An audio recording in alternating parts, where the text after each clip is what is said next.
Well, this one dropped a ball of fan out. Hello, everyone, and welcome back to my World of Quicksilver series, where I discuss the Fox X-Men films that Quicksilver was on to build up anticipation for his appearance in later WandaVision episodes. I won't be covering in Age of Ultron because that might be technically the same Quicksilver, but it's a different actor. As the last time, I'll be discussing Quicksilver last in this review because it is a World of Quicksilver. The name of the game for this film is Forgettable and Frustrating, which aren't the worst words to describe a film, but they certainly would never be the I want any film I would make to be called ever. There are good things about it, but that's what makes it so frustrating. The best thing about this film is Michael Fassbender as Magneto and the character development Magneto gets. But that is kind of frustrating because whenever we were with him, I just kept thinking, so attempting to solve World War III, disrupting peace talks by attempting to murder the chairman of the conference and attempting to kill the president, his cabinet, and several important military officers. Several important officers of the military. Apparently, isn't a crime. And they try to make it out by saying, "Oh, he's in Poland, so they don't recognize his face." But I like to call BS on that. They clearly have pictures and no coins in of his face. So don't tell me no one would recognize him. And for crying out loud, how in one scene it's revealed that the people keep a newspaper with his face on them. One of his colleagues has a newspaper with his face on them. So why doesn't he recognize them?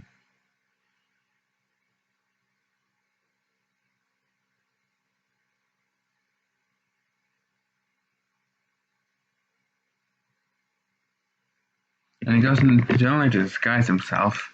But still, the more his family dies, as he kills the men who killed them, and he yells to the sky, "Is this what you want from me?" is the highlight of the entire film.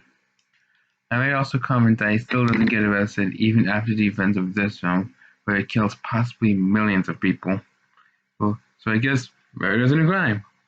Anyways, he's continuing all the actors except for Jennifer Lawrence, but we'll get to her later, are trying their hard to give good performances.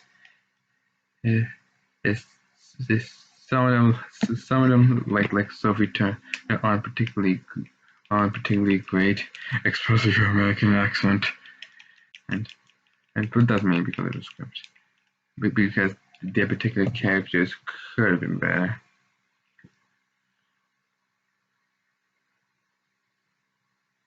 Actually, Michael Fassbender and James McAvoy are the stand-up as Professor X is also well developed. I love his conversation with Magneto, and the final line he adds to Apocalypse speaks. The action is well helmed and always adds an X-Men feel to it, especially the third act battle in Professor X's mind fight with Apocalypse, which is the only time he feels remotely intimidating. The score is also really good, while it's not only the main theme in the end credits and the opening showing all the ages. This film is also visually impressive. The makeup was pretty good outside of Apocalypse, which again we'll get to. The effects all hold up, and there's some great practical visual moments. And the opening makes us feel like we're in Egypt, and Magneto's family's death also has some great coloring. One thing I have to discuss when it comes to this movie's cons is Apocalypse. A lot of people make comparisons with Ivan Ooze in the Power Rangers movie when it comes to how he looks when the trailer first came out, and not only couldn't I possibly agree more. But I think Ivan Ooze was a better villain. And you see, Ivan Ooze may have been a terrible villain, but at least he fit the role he was assigned for. and what's the type of movie the villain they want him to be, as in a goofball comic relief guy. And Apocalypse as a terrible villain, and he doesn't fit the role he was supposed to that being this dark, menacing bad guy that we are supposed to be afraid of, and he isn't. And most of my knowledge of the X-Men comes from the phenomenal '90s cartoon. But what made him a great villain there was his immense power. You always got a sense that the X-Men couldn't defeat him, even when all of them.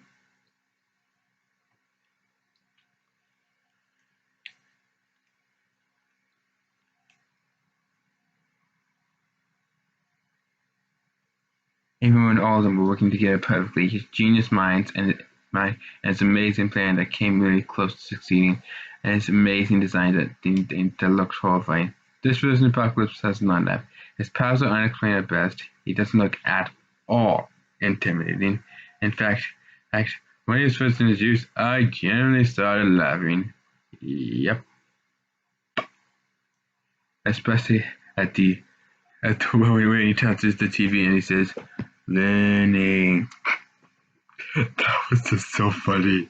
It was supposed to be scared of this guy, but I was laughing. And I know his design probably wouldn't translate perfectly leafy for a comic book panel and '90s animation to a live action film, but I couldn't really at least try to make him look cool, and he didn't. Of course, you also can't go without mentioning this movie's consequence while mentioning that Mystique is in way too much into the film, just because of the popularity of Jennifer Lawrence at the time. And, and her acting is mediocre at best. It's like she couldn't care less. I'll be not as much as just January Jones in X-Men First Class, but that's not saying anything at all. Oh, oh, oh. And the character does very little of note except for walk around and say semi-inspiring things. This film also doesn't take advantage of its time period. First Class was set in the '60s because of the Cuban Missile Crisis, was a major point in the film. And Days of Future Past was set in the '70s because Richard Nixon and Vietnam was both major plot points. It's and this is all there is a reference to Return to the Day, which is a really bad attempt at self-dissipation here, because Brian Sr. didn't know that he was also deprecating this film, since it is the worst of the trilogy, and it's the third one.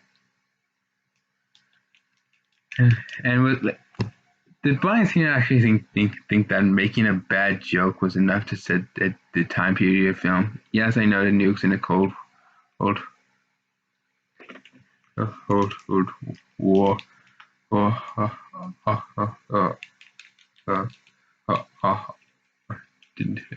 were all mentioned in the film. Um, but honestly, they don't play a big role in the story, or at least I don't. Or at least I don't think they do. Or at least I think they don't, since the film is so forgettable. Oh, oh, oh. And her movie, in the scene where Apocalypse gets rid of nukes, Hooks just makes this film better because he could use the nukes to destroy almost all of humanity. The the the the, and it also would have made this film better since Apocalypse wouldn't look like an idiot. Also, speaking of getting rid of the X-Men films that weren't directed by Brian Sr., he also kills off Havoc, and it is only acknowledged is in one scene after that, and for the rest of the film. And Angel just dies, and in both these instances, I didn't feel anything. So Brian Sr. successfully killed off every character that wasn't in the film he directed. I think he gave Beast the pass, technically He did get a cameo in X2, and he want and in his original Brian Singer's original plan, and for X-Men 3, he wanted to have Beast. The biggest issue with this film is that it's very forgettable. I think that's mainly because the X-Men team and the Horsemen of Apocalypse, except for and because the X-Men and except for Magneto,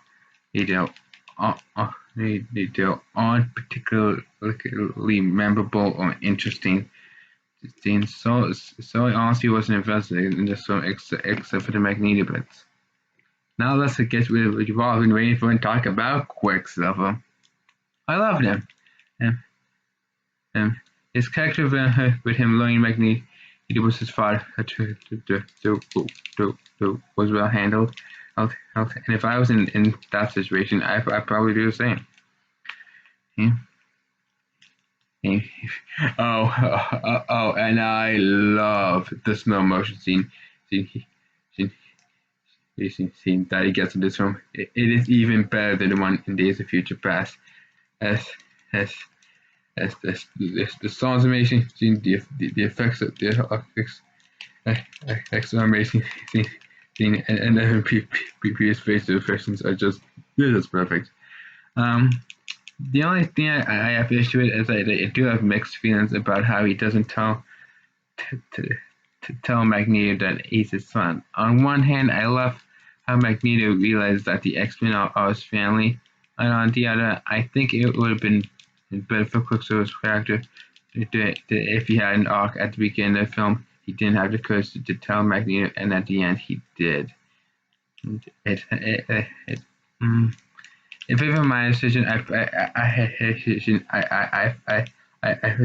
would have Quicksilver telling Magneto this be the last year in the film. Overall, this film is watchable.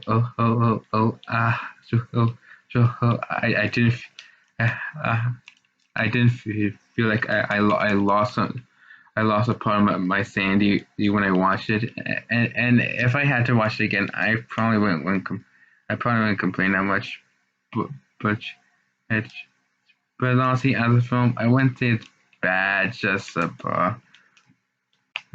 Honestly, I wouldn't recommend it unless you're an action film. So overall, it was a meh film. I give it a 4.5 out of 10.